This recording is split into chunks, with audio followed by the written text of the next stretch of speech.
to to Shade Shade in the in the City. City. I'm your girl, Treese. It's now.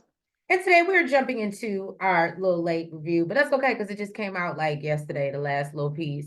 And I'm going to be honest, I felt like they dragged this out, but we're here for They 90 usually Day do. Fiancé, The Other Way, part two, this tell-all, part 2 and 3, because we already gave y'all one. And that really was where the meat and potatoes was, in my opinion.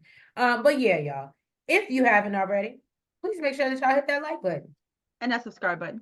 And y'all, let's jump right into it because it's kind of lengthy. Like I said, they really dragged this out. We're gonna try to wrap this up as much as possible and shady little bow and move on because we are done. This was a long season, and they had the nerve to make the last 2 episodes, an hour and 30 something minutes each. For me, it was 2 hours. TLC, the nerve. Get it together. Right? I feel hoodwinked and bamboozled. Anyway, y'all, let's get into it and let's get shady. Oh, I forgot my drink.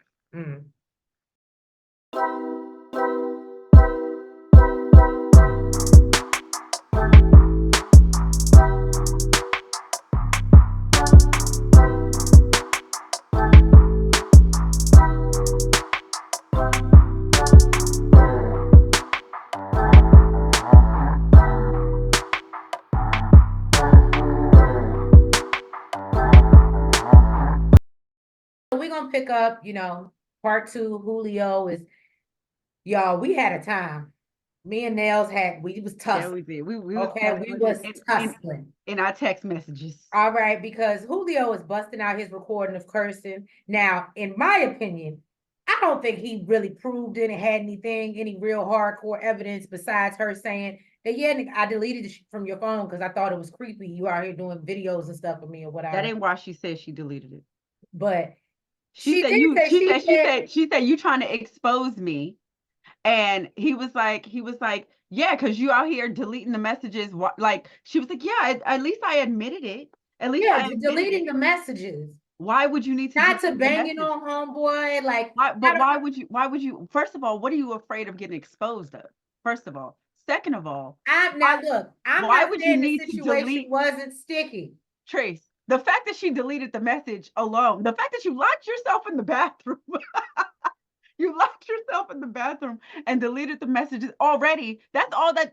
First of all, that's anybody needs to know. That's like, give me your phone, and they don't want to give you your phone. Like, that's it. You don't need to see any proof. You don't need to see any messages. That's enough. That is telling already.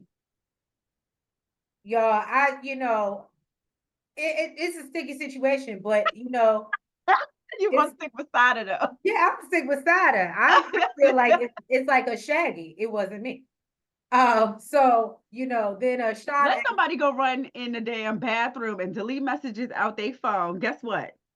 That's all. That's all I need. That's all I need. Well, see, no, because I would be smart enough to screenshot them to my phone. So therefore, even if you deleted them and said that they weren't there, that's exactly what I've done. Because listen, the gaslight. right, There's nothing here. Like, right. but I believe that's what she tried to pull. Well, Sean asked Kirsten, is she having a relationship with this guy? She said that she's, not in a relationship and this is her friend. And she calls him Poppy because he has a lot of girls. And Danielle asked what picture she sent to this guy. And apparently it was a dress that she was trying on. And I was like, well, that's when me and Nels was tussling because I was like, that's not a big deal. I've definitely done that with my guy friends and I wouldn't hide it. But do I think that my man would like knowing that? Probably but not. then you can't be surprised when down the line somewhere they're trying to get at you. That part.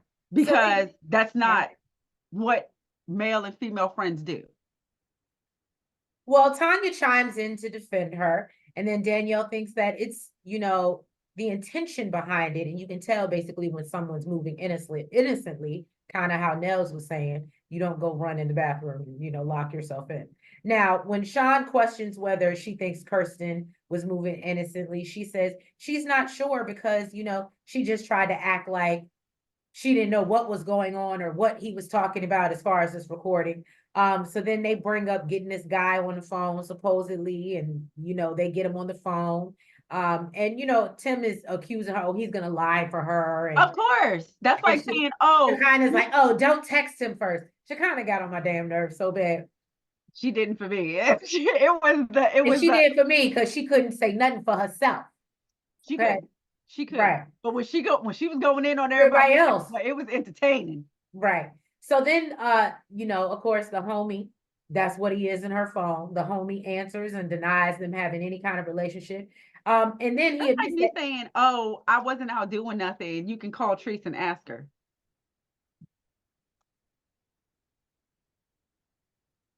Was Treese at the bar with you? Yeah. Was she with you oh, all night? I'm not that I just wouldn't Yeah. answer. I'm not, I'm not a good You know liar. what? You probably I just wouldn't answer.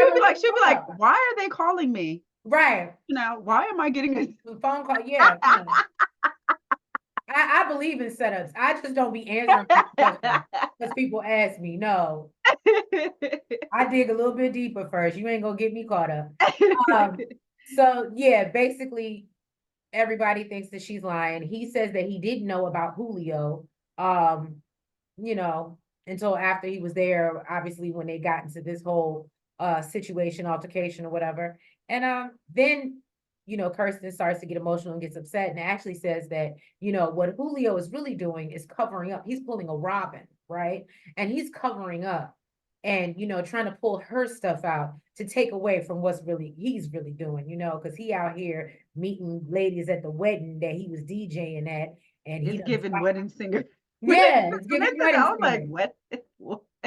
And so now the girl that he met at the wedding that he was DJing at, they're now dating, which he does admit to, and she said that that's why they really broke up, and that's why he was so cold. And I believe if y'all go back to I said when he did it, I said, yo, that has to be somebody else. The way that he's treating her, that is somebody else. Let me say, I moved on. It couldn't have been me because if I was him, I'd have been like, well, at least I admitted it. I'd have pulled a. Well, he didn't really admit to it either. He said that he was with her. No, but he was trying. He kept trying to say it was after her. It was, of course, he's gonna say just like she's trying to say this is my but friend. She's not dating him. We don't know what she's doing. She's smart enough not to put it all over social media. It's the homie. She's not dating the homie. Chilling, homies. They said it ain't no fun if the homies can't get it. So, and then so yeah, once they get over that, Tanya calls him out. And when Kirsten explains the timeline, Julio really ain't got much to say. And so Armando wants to understand how they found each other at this wedding. And we learn, and he's trying to say, oh, because we were tagged in photos together, and it was a real bad lie. Oh, yeah, that was you would have been better off just doing what Nails did. You just, I did it. Okay, I did it. It's terrible. I don't want to be with her no more. I mean, that was pretty much his. That's why I didn't understand what the point of the line was, because that was pretty exactly. Especially when he was saying, "Oh, this happened while I was out there. When I was out there for months." That was like a while ago. What he could have said was, "You know what? I never got over it. I couldn't trust her." And yeah, you know what I'm saying? I found somebody else. Not that it's gonna make him look any better, but we definitely know that he was lying. It definitely you can't look any worse than Yohan, right? So Julio, she says her last words to him is that he knows the truth. Julio ain't got much else to say. And then backstage, and she even says that tells production that even his own mother says he's not honest about anything. And I said, we did see his mama say that. Yes, we did. So then backstage, Kenny asked Julio why he didn't just say all this stuff when they were filming, when they were breaking up, and he was like, oh, he was trying to, cover her and protect her and didn't want to, expose her and put her on blast or whatever. But everyone thinks that she's perfect. And Shekinah is throwing her daggers and says that, like, ask him like, oh, where is she telling the truth? Like, is that why she was crying, or is it because you were cold and heartless? And I think it was because he was cold and heartless, but and he says it's a gimmick, and Danielle doesn't know who to believe. And I was just over the whole scene. Tim thinks she's playing victim, and Tanya is actually in her corner. It's like, I get it. And Kalani don't know who to believe either. And I'm still wondering why some of these extras are here, but to get a check. So back out on stage, Kenny and Armando say that they are living in Mexico City now. There is still some fear. Apparently, there's a club right next to them where somebody was kidnapped and unalive. And Kenny just reads a short, hey, stuff like this happens in America too. Okay. They get kidnapped and unalive there too. That's There's okay. He made crime him spend that money. everywhere. Yes. Armando did say that he was like, I feel a lot safer now because I made him go up on that rent. Now we got security, okay, and we got a guard outside. I ain't worried about nothing, okay. But he do be, looking over his shoulder when he walking the dog and stuff, because You stupid. the guard don't follow him everywhere. Now, as far as the surrogacy process, the woman that they chose ended up ghosting them, which does not surprise It me. doesn't surprise me. Which was how emotional she was getting, and We said that. We were like, she don't seem ready. And basically they had to go through the entire process all over again. Now, apparently they have 7 embryos, and they're trying to decide, I guess, within the next 2 weeks if they want to implant just one or implant 2. But Kenny has been through this process before, so he knows doing that there's a higher chance of there being Triplets, multiples. or I shouldn't say triplets, but that's how he got Well, triplets. multiples. I Right. think even implanting one, there's a chance of there being multiple. So listen, I am on board with Kenny. Listen, I gave you an inch, homie. Right. Don't be out here trying to take the Don't green. push it. All Right. right. The hell. So Sean asked Tim if he gave Kenny any advice. He tried to deny it. Armando said no. He called him straight out. He said, no, you did. You told him not to do it. Okay. You told Kenny not to give me no babies. Okay. He said he did because he feels like, it's a huge commitment. He's constantly giving and giving and giving. And he feels like it was strictly for Armando. It doesn't benefit Kenny at all, which it doesn't. Then they touch on Armando, you know, whether he owes him anything for him moving to Mexico. We know how that whole conversation went down. Right. He said that he definitely doesn't feel that way. Um, he didn't have to put anything, basically, Armando didn't have to put anything in his head for him to move there, and he never throws it in his face. And then they looked at what's that girl name? Chicana? No, the one I don't like, Kimberly. Yeah. Then Oh, they turn the camera to look at Kimberly, because we know it's constantly being thrown around over there. everything I gave up for I you. moved here for you. I gave up my family. But he says that he's getting so much since he's moved there, and having him in his life. Then they move on to how they role play, and Kenny plays daddy. Armando asked Tim, since he calls him daddy all the time, he wants to know if anything ever happened when he was in New York. They try to make a joke out of it, but I really believe Armando was serious and he wanted to call him out. And I believe that he wanted a real answer.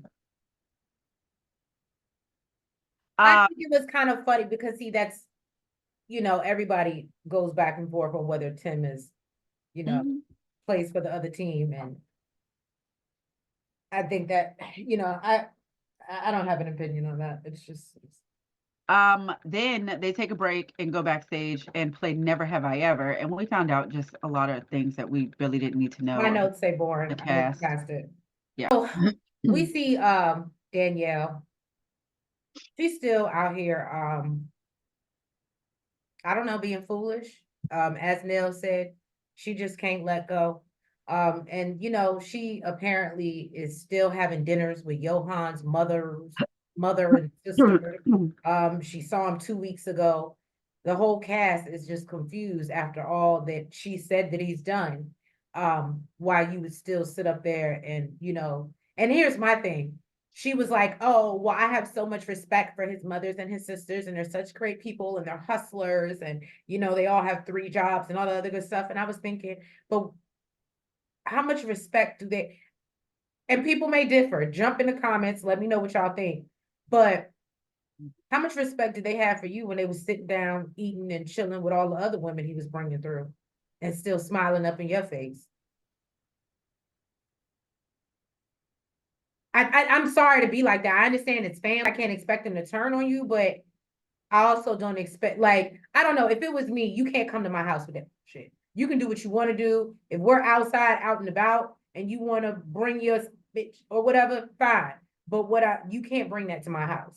That's how I feel. But to each his own.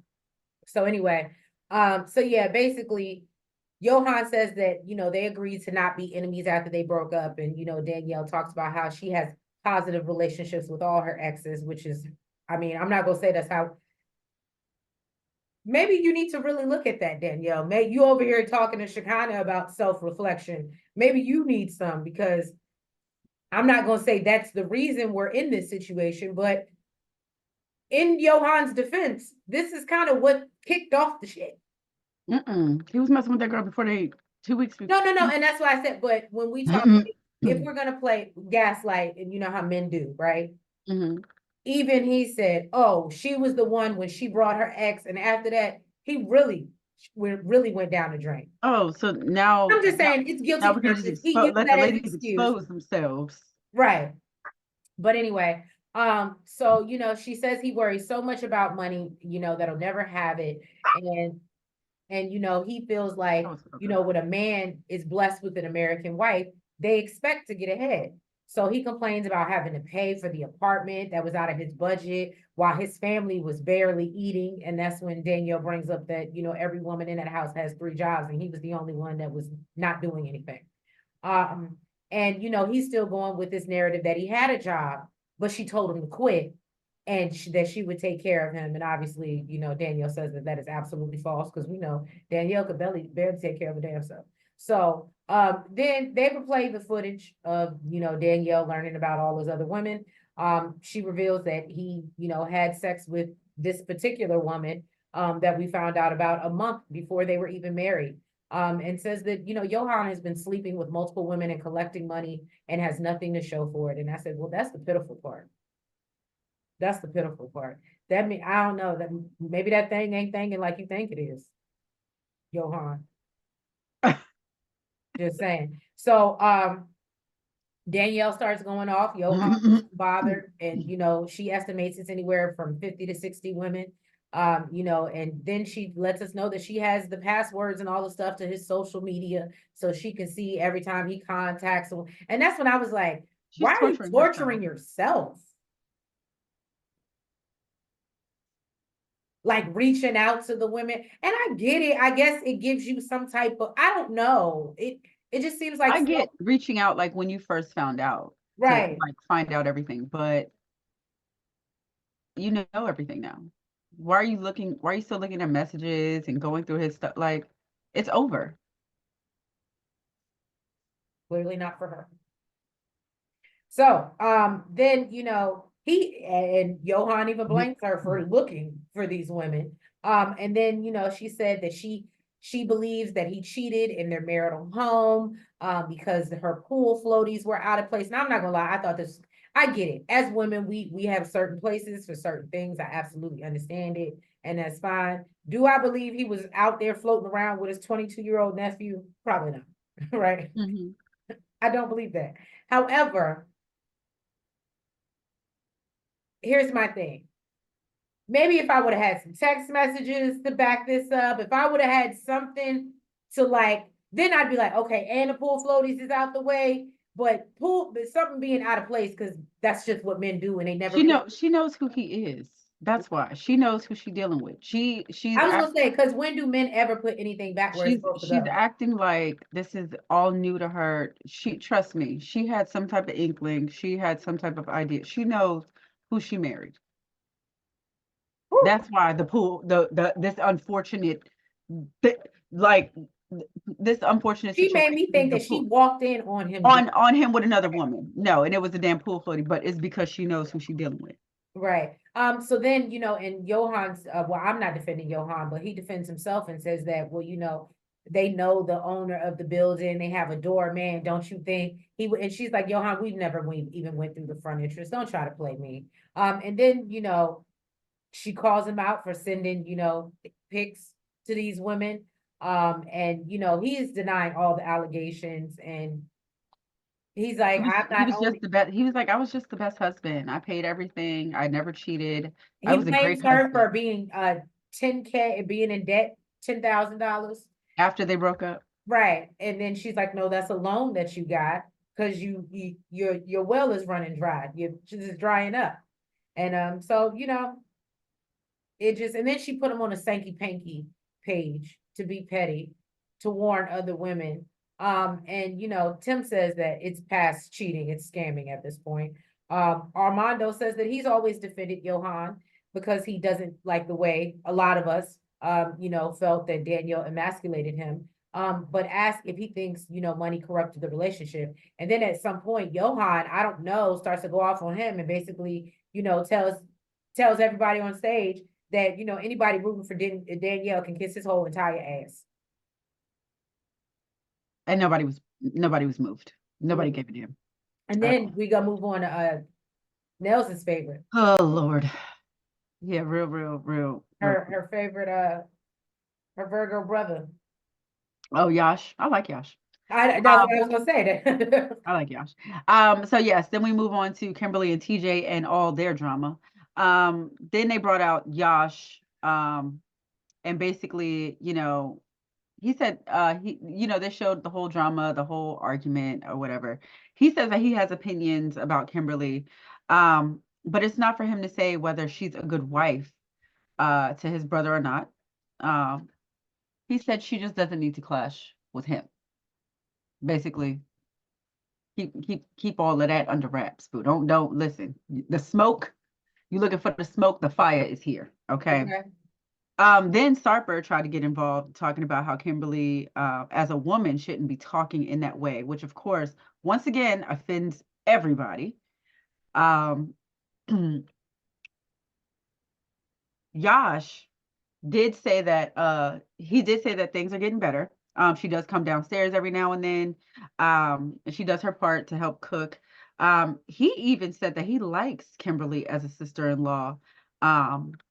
I think they were putting. I think so too. And they're doing what they need to do. And I think it also has a lot to do with the fact that she's 1,000 miles away and they're not in the same room or same air. Like, you know what I'm saying? I think if they had to sit in the same room together, it wouldn't. Yeah.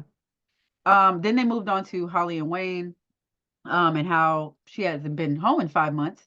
She said that she went back to the US because her mom got sick, which I don't know how I feel about that because you were talking about it before your mom got sick. Also, she said that she racked up a bunch of credit card debt in South Africa. And she knew it'd be easier to pay it down if she got a job in the US. What's crazy though is she has no plans on going back to South Africa. Her and Wayne have hardly even after Wayne offered to buy her a ticket. Yes, even after he offered to buy her a ticket. But who knows how far that would have set him back. And now, not even, I'm not trying to be mean. I'm gonna be quiet. No, you're not. Go say it. Go on. I mean, don't get me wrong, Holly ain't all there, but I don't blame her. What are you going back to? I get he wants to be the man and he wants to provide, but he cannot. And until you can do that, what are you expecting me to come back and do? By me? It doesn't make sense to me. I think that's why part of the reason why he's okay with her being in the US, because he knows that he can't do what he wants to do for her. Right. And I've said it time and time again, all these shows, nothing is more unattractive. And now men can fall on hard times. Granted, they're married. She's supposed to be there through thick and thin. But nothing is more unattractive than a man that does not have it together and is steady pursuing you instead of pursuing getting his together. Priorities. Okay. So her and Wayne, apparently they've hardly spoke in the past 2 or 3 weeks. And he feels like she completely abandoned the relationship. He kind of did. But he also reneged on going to visit her in America. So he could have also seen her within that time frame. No, he could have, but I'm with Wayne on this one. I didn't marry her to come to America. That was never the plan. He could have visited. No, he absolutely could. And actually he said that he was going to visit and he reneged on it. Well, I can't Apparently, condone you lying, Wayne. Apparently she used her credit cards because he wasn't working, and she needed to buy materials. So she came back to the US to get a job. He was supposed to come visit 2 weeks later, and he decided not to come because he said America is not for him. It's the explanation also. It's the fact that you're just like, yeah, I'm not gonna go. I miss you and everything. I want to see you, but America's just not for me, so I'm not gonna come visit. And if you have the money to get me there, then you have the money to get there. So, Kenny I think told he's checked out. that's what it's definitely given. Kenny told her that he doesn't seem like he's a man who, That she needs for who is the emotional vulnerable, support. or who can emotionally support her. And he actually seems like he's annoyed. Like anytime she speaks, he seems annoyed, and actually seems annoyed right then. Then they show a clip of their last fight. Holly agrees that he looked annoyed and says that if he didn't love her, he shouldn't have married her. Then everybody starts getting his ass about, how he just seems like he really doesn't care. And Wayne basically told them that, he's numb to her tears because he sees them all the time. Then Shekinah says that When I tell Wayne you, is I was on the fence watching this because I hated agreeing with Shekinah, but I agreed with her. Like she's a lot, but then I felt bad for Holly because I was like, damn, like she really needs like some emotional support, and this thing is just like not giving it. Like he, yeah. So she kind of basically said that Wayne doesn't have the capacity to handle all of her emotions, plus everything that he has going on, everything that he's going through. And she says that she basically understands why he's been avoiding her. Um, and he really doesn't know what he wants to do. what it Whether was for me. You're not thinking about what he's going through. You're he, calling him and crying and giving him now your story. she would be someone who I would say is male identified. Yes, Shekinah is very male identified. She's male identified, and she doesn't see it at all. No. All right, that's it for part 2. All right. Well, Shade Squad, if you haven't already, please make sure that you hit that like button. And that subscribe button. And y'all, let's jump into part 3. So then we see Kenny go to check on Holly. Sean gives the cast a break. Holly feels like Wayne knew 3 weeks ago that he really wasn't into it. And Tim says that, he had a girlfriend similar to Holly, so he can kind of understand why she might be a little too much for Wayne. And so she calls Wayne backstage crying again. And basically he tells her, it's a lot. It's a lot to deal with. And then I don't know, because I don't know. She says that whatever was said on stage made her think about, everything. And maybe she realized that maybe she was putting on too much on him and not really thinking about him. And that's why I said I felt kind of bad, because I don't know. Like I'm with Kenny on this one. There are periods in your relationship where the other person is going to need more emotional support from you. And it may be draining as a partner, but that's what you're supposed to be there for. And yeah, I'm on the fence with it, because I agree with that as well, but we also know that Holly's a lot. Holly's a lot. It's always Yeah. I never get to express. So I don't, most of the time I did not agree with Shekinah, but somewhat in that instance, I do agree with her, because we never get to see Wayne, express himself, or, tell what he's going through and all the stresses It's all about her. You're it's right. always Holly. So anyway, so they talk it out, and she says she's ready to get back. Now she's ready to go back to South Africa. Right then and there, as long as Wayne will have her. Wayne seems like, he's like, let's hold I on. can take it or leave it. He really can. Wayne was like, we got some things to work on. We need to work on ourselves. I was like, I think it's also less stress for him, not with her not being there. I think he does care right, about because now I got to worry about you complaining about the lights being out. I don't got to pay your bills. You're in US working. Right. All I got to worry about is the bills that I have here, and worry about feeding myself and my utility. You know what I mean?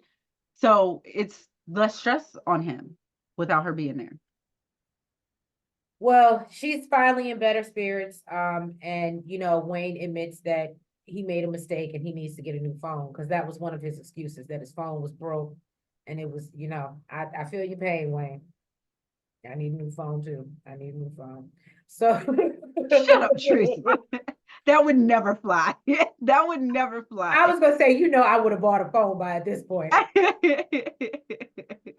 Let a man tell you, oh no, I couldn't reach you because my phone was broke. It won't hold charge. But I'll be the type to buy you one. Buy you one of them quick, was it track phones? But buy you some minutes and everything. So then Sean moved on to Sarper and Shekinah. She brought out Dan. Dan had no problem getting up there talking about how he wanted that old Shoot his thing. shot. He said what? I said, Dan got up there and shoot his shot. Yes, he did, with no problem. Like Sarper wasn't even there. He said that he thinks he's a better match for Shekinah than Sarper is. Sarper did feel, a little bit uneasy, but he told Dan that he knows her better than he thinks that he knows. He said that she is his Barbie, okay, and he is her Ken, and she love it over here. Basically, Dan, go on about yourself, okay? Now she kind of said that she would love for her daughter to be in a relationship like the one that she's in because she thinks it's super healthy. Okay, we know this is the best relationship she's ever been in. Holly's like, if they both like it, how is it toxic, guys? This is why we can't go up for you, Holly, because you say like that. Holly just needs to sit down. Yeah. Then they got into Sarper and his 2,500 women. He didn't want to know how many men Shekinah had been with, but when they asked him how he knows the exact number of women, he said that he had something to reveal. And yeah, he got a little burn book of all his sexual escapades. You can't even call it a burn. It's called a booty book, okay? And he didn't know the names of these women. They was just an X. They was just no, but the colors determined. Oh, and the colors were for how pretty the girls were. She kind of said that she feels disgusted. He really needs to get rid of this bottle collection that he has, which I don't even really think she gave a damn about. It's because of the sister. And he needs to get rid of this book. She said it was disgusting though how he was proud of it to whip it out and be like, look how many bitches I. He liked that. That's why he kept it. They actually did the math on how often he would have had to. What they say, I wrote it down. It was every 2.5 or 3 days. Every 2 to 3 days with a new woman since he was 18. That's disgusting. And based on that book. But we know that there was multiple some nights. He could have knocked down 4 or 5 women in one night. I'm like Kalani. I'm surprised it's still attached to his body. Exactly. But she basically said, she told him that he's not going to see her until he gets rid of it. Yeah, girl. Okay. So then we get into Brandon and Mary segment. The baby, Midnight. Was it what we call her? She is beautiful. Mimi. She's 1 month old. She is a cutie. Mary shares that she has some issues in delivery, and the umbilical cord was wrapped around the baby's neck like 3 times.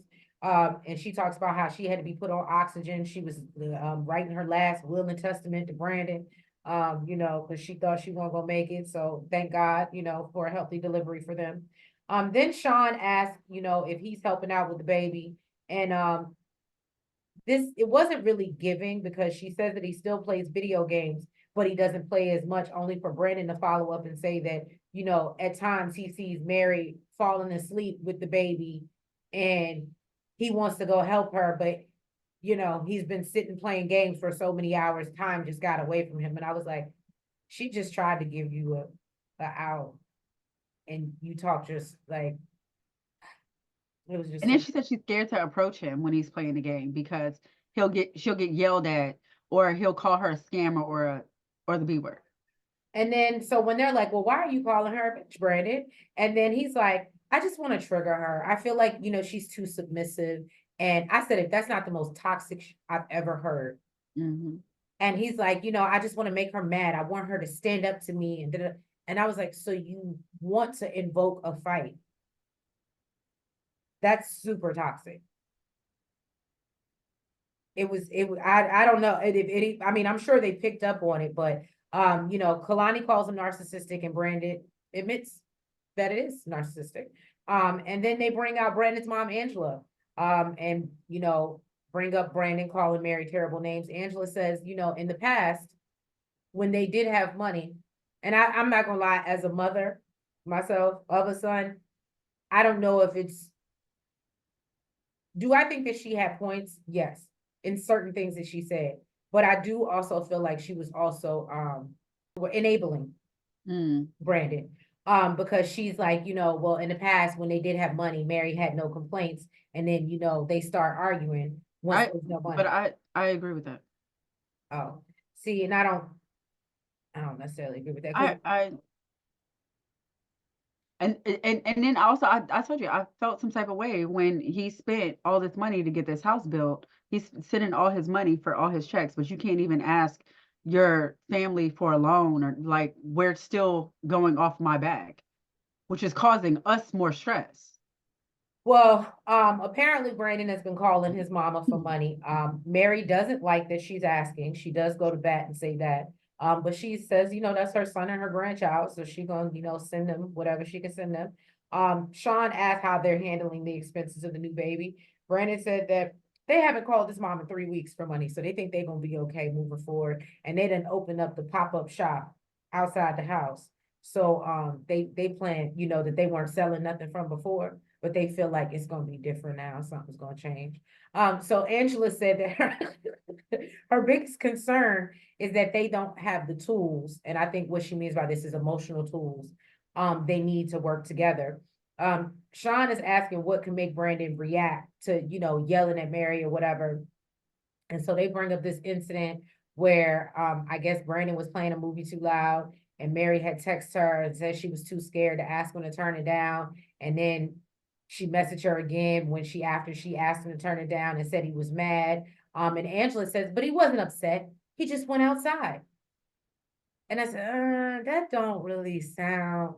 And only because we've seen footage of Brandon flipping out and how he can be and how he be waking up the neighbors and doing other stuff that makes me feel as if, yeah, that's not just I wasn't upset, I just went outside.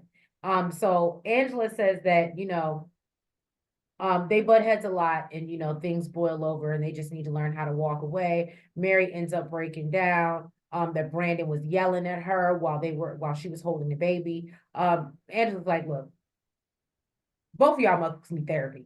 Okay, intensive therapy. And y'all need to learn how to, like she said, walk away from situations. Mary says that I did think something that was really interesting. Mary talks about how she's afraid of going to therapy because in her culture, somebody who goes to a therapist, and even Kalani co-signed what she said, basically, you're crazy. And I mean, I hate to say it, but we live in a time where mental health is such an important thing. But let's just be real. Back in the day, even for Black folks, if you were talking about going to a therapist, people thought you were nuts. They would say, go talk to, your pastor or something like that. But actually getting therapy was kind of, we just got moved into this new era where it's actually okay to say, I'm talking to somebody. So I get where she was coming from. And, she just doesn't want to be judged or looked at like she's crazy. So then Sarper actually had a good suggestion and adjusted online therapy, which I was like, well, if you on TikTok and doing all that, that's true. You can go get some online therapy, betterhelp.com, there's several organizations now, I'm just saying. Now, then the whole cast agree they need therapy.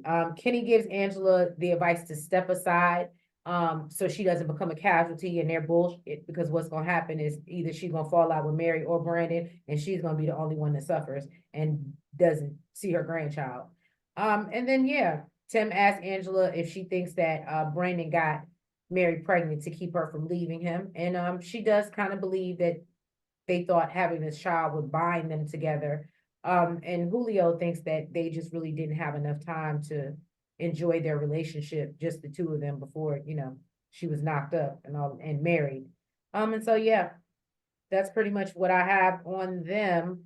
But oh no, they are thinking about coming to America, because again, I don't think the pop-up shop outside is really doing Well, it. she said she doesn't want to move to America because her grandmother's sick. But they are coming to visit. Yeah, but they definitely want to come visit. So then they get into how she shakes her ass on social media. And basically how that wouldn't be acceptable for Brandon. Sarper feels like she's manipulative. She always plays the victim, for which Andre says that he feels the same. Sarper corrects him and tells him that he's controlling, not manipulative, and that actually Andre is the most manipulative person in history. Then when they go on break, Andre tries to confront Shekinah, or I'm sorry, Andre did manipulate a whole family. yeah, he did. Um, or Shekinah, or them as a couple, for calling him toxic, and she basically tells him to get the hell out of her face. You Okay. know, one thing I will say, everybody else, like those old cast members, when he was talking, notice all the other cast members weren't saying nothing because they thought he was crazy out of all people to be Oh, speaking. Andre?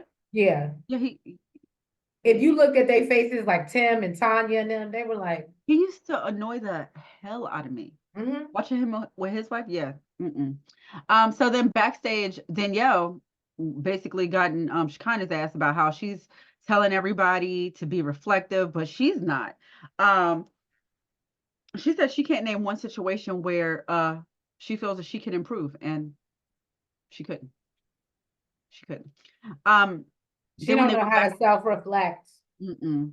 Then when they went back on the stage, Sarper found out that Andre was shouting at Shekinah, which is weird to me because you were sitting right there the whole time. And he tells him that they need to meet in person. I don't think Sarper gonna do nothing. They probably gonna sit and have drinks. He's not gonna do nothing. If he was gonna do, he would have said it right then and there. Like, No, oh, because you know why? Because they're both very toxic males.